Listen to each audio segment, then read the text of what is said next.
Good afternoon, everybody. So today we want to do a couple of things. One is we would like to finish up with our discussion of shocks to the economy, and then we want to take a closer look at how the central bank, or central banks in general, actually influence the money supply. So remember, up to this point, we've assumed that the government or the central bank actually controls the money supply basically as an exogenous variable. We need to look more closely at that because it turns out that's not true. So that's what we want to take a closer look at. We want to start, though, by finishing up from last time. So remember, we looked at aggregate demand shocks, we looked at short-run aggregate supply shocks, and we looked at long-run aggregate supply shocks. Now, when we talk about business fluctuations, the movement of real economic activity around its long-run growth path, what we're talking about is really seeing a series of shocks to the economy. Aggregate demand shocks, short-run aggregate supply shocks, long-run aggregate supply shocks. So these shocks can happen both simultaneously as well as sequentially. It is rarely the case that we would go for an extended period of time without some kind of shock hitting the economy. They seem to happen pretty frequently. Sometimes we get a convergence of events, as we saw in 2008 and 2009, where we had short-run aggregate supply shocks as well as aggregate demand shocks, and maybe even a long-run aggregate supply shock. Other times, we end up with maybe just a short-run aggregate supply shock, and maybe one that's not even very severe. Or we get fluctuations in aggregate demand causing shocks there. So it's those sequences that we look at that can tell us something about how our model should be adjusted to generate those kinds of fluctuations. So I want to show you a series of charts that look at the output gap, or the relationship between the output gap and inflation. So this particular chart shows that relationship with annual data between 1960, which is right here, between 1960 and 1980. So that 20-year period. So there are a couple of things to notice about this chart right away. The first is when we have a positive output gap, right? When we're on the right-hand side of the vertical line here at potential output, inflation is rising. And when we have a negative output gap, the general trend on inflation is falling. And that's what we've typically seen. It's not that the shock itself will necessarily give us that result, but the self-adjustment process taking place in the economy always does. Positive output gaps cause higher expected inflation, which causes higher actual inflation. Negative output gaps causes lower expected inflation and eventually lower actual inflation. So that's the first thing to notice about this particular chart and the two subsequent charts. So there are a couple of other things, though, that we can see here. Let's look at this early period, 1960 to 1965. That's basically right in here. Notice we went from a negative output gap to much smaller negatives, to a positive, to a much bigger positive. And as you can see, out in 1965, we actually had a fairly high positive output gap. If you look at everywhere where we are on this chart, it's one of the highest positive output gaps that we've seen. And yet, inflation did not rise very much. Big positive output gap, not much change in inflation. Even if we go out to 1996, we even have a bigger output gap, but still, inflation did rise, but again, not by very much. So one of the things that we need to understand is even though we've talked about inflation expectations as having this adaptive process, that's not always the way in which inflation is determined. So if I told you, for instance, that in the years prior to 1960, the actual inflation rate was 1%, 1%, 1%, 1%, 1%, 1%, 1%, what would you guess it would be the following year? 1%. Well, guess what? In the second half of the 1950s, inflation averaged about 1%, with a little bit of a squiggle around that. So when we got into the 1960s, it turned out that, yes, inflation was determined on the prior year, which was 1%, so inflation expectations didn't change very much. There's actually a second interpretation we could apply here, and that is maybe the short-run aggregate supply curve was just very flat, and therefore didn't change much. Now, the data suggests the first, not the second, explanation there.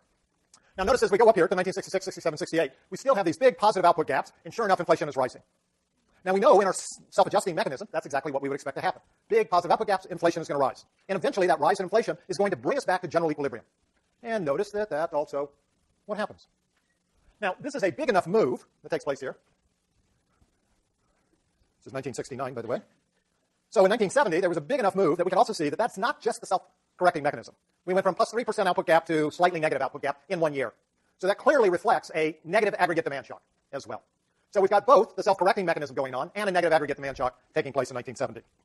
And then what do we see? 1971, 1972, small negative output gaps. Notice inflation comes down.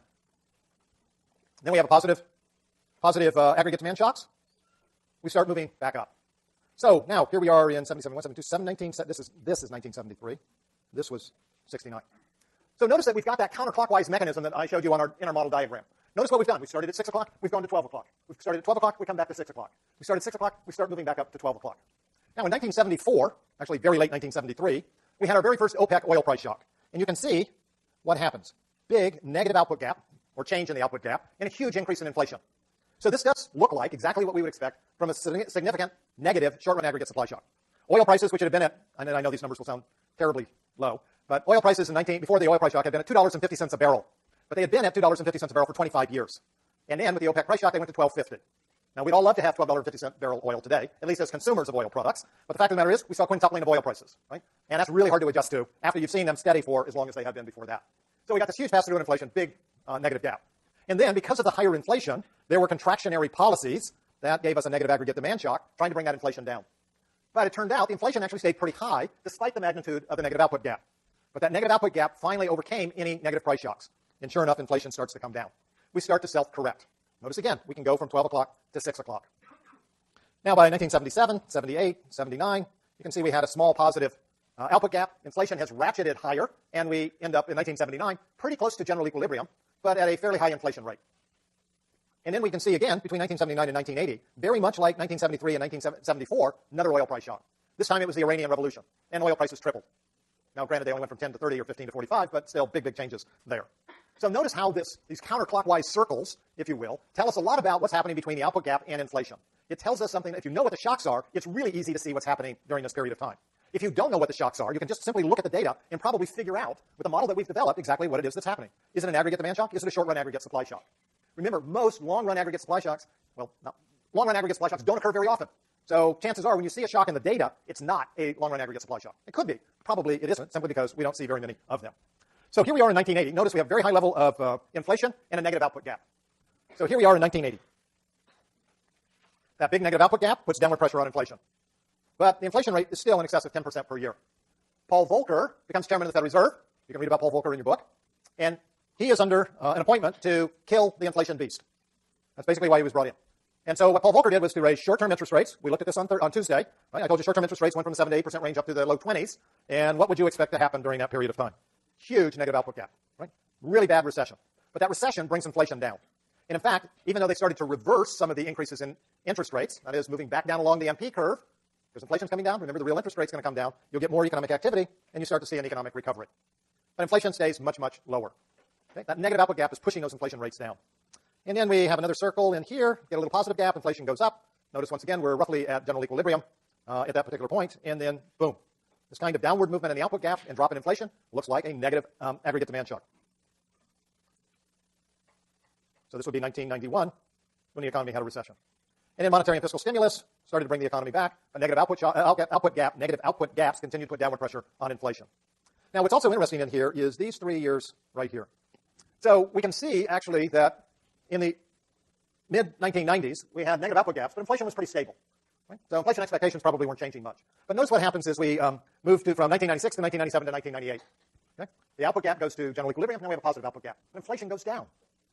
So with the economy expanding and inflation going down, we have to have one of two things happening. Either a positive short-run aggregate supply shock, like something that shifted the short-run curve down, or, and looking back, we can probably see this more clearly, a positive long-run aggregate supply shock, right? So we shifted the long-run aggregate supply curve out to the right. This is the information technology revolution going on.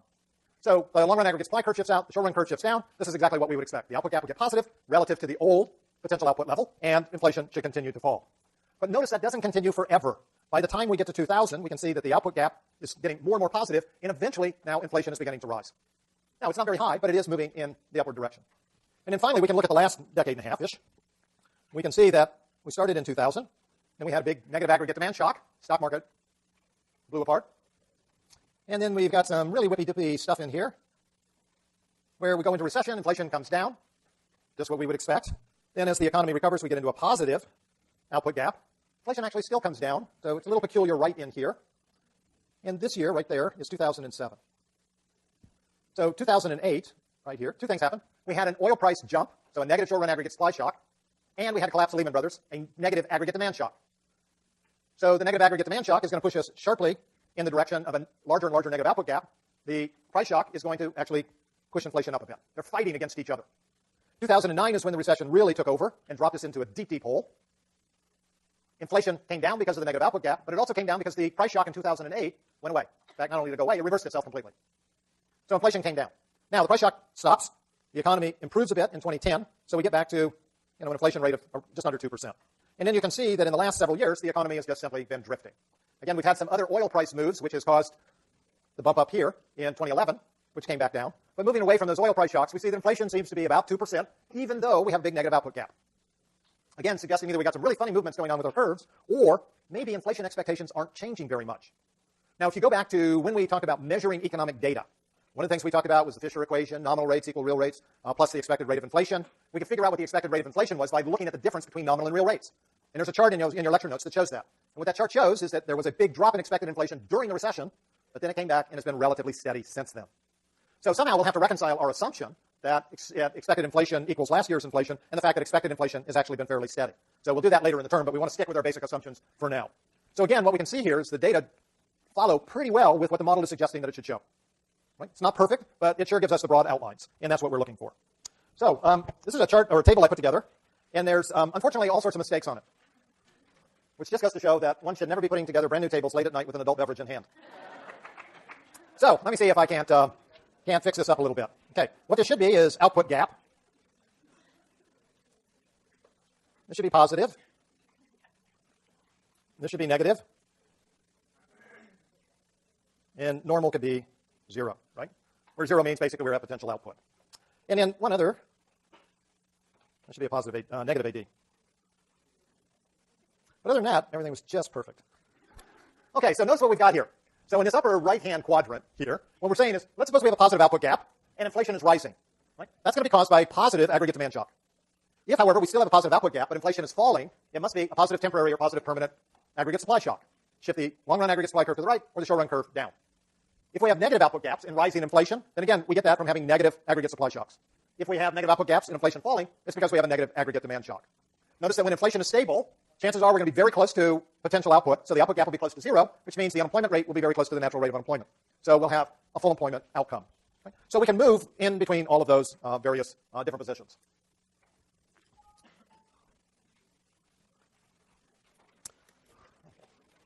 So one of the things that we need to pay a bit more attention to is how central banks actually control or influence the money supply in the real world.